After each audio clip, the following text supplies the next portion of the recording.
Bâtie entre la fin du XVe et le début du XVIe siècle, l'église de Saint-Isberg est un bâtiment de style gothique dont l'histoire est liée à la légende de sa sainte patronne. À quelques rues de celle-ci se situe la chapelle également dédiée à Saint-Isberg.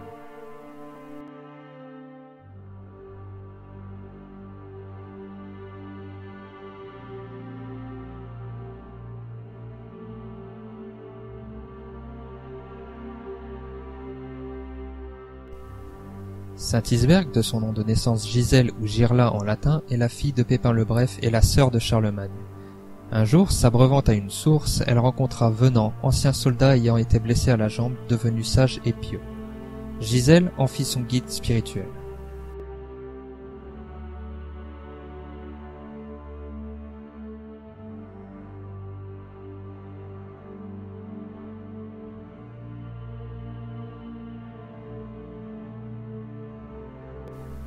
Cependant, un prince de Galles la demanda en mariage. Il plut à toute la cour sauf à Gisèle qui voulait dévouer sa vie au Christ.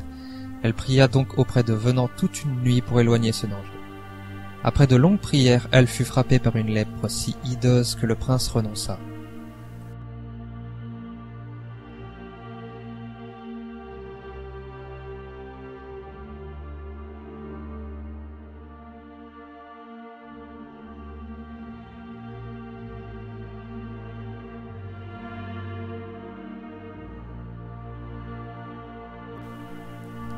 Avant son départ, plusieurs des hommes du prince firent courir la rumeur que Venant disposait de richesses cachées.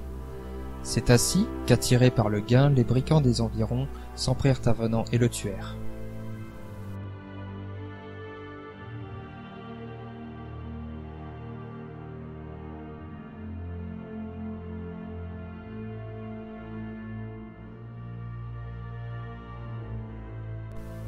Gisèle était toujours affligée par la lèpre. Elle pria et Dieu lui envoya une vision. Le premier poisson pêché dans la Lys sera son remède. Le roi envoya tous les pêcheurs sur les berges de la Lys, mais aucun n'eurent de prise. C'est alors, de leur retour, qu'ils trouvèrent le corps d'un homme décapité dans la Lys. Sur cet homme était une anguille. Lorsque Gisèle la mangea, les symptômes de la lèpre disparurent.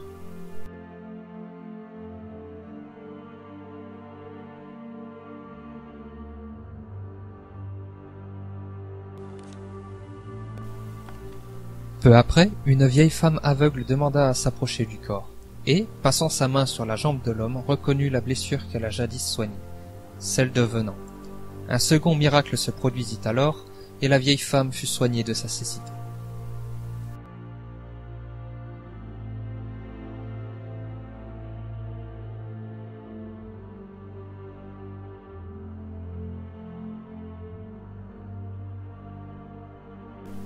Gisèle mena le reste de sa vie dans la piété et fut canonisée, de même que Venant devenu martyr. À sa mort, Gisèle fut enterrée aux côtés de Venant là où se trouve l'actuelle église, et le lieu fut surnommé la colline de Gisèle, Giselberg en flamand, qui, dérivé par le temps, devint Isberg.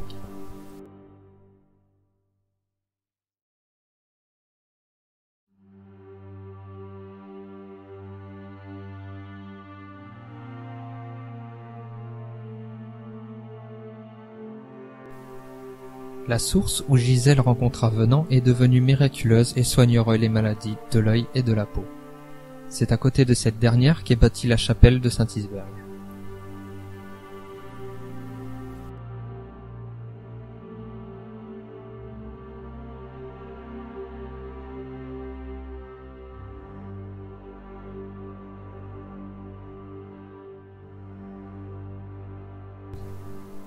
Cette légende est racontée avec de plus amples détails dans le Légendaire de la Morinie, disponible gratuitement via le projet Gallica de la Bibliothèque nationale de France, que je vous invite à lire. Le lien est dans la description.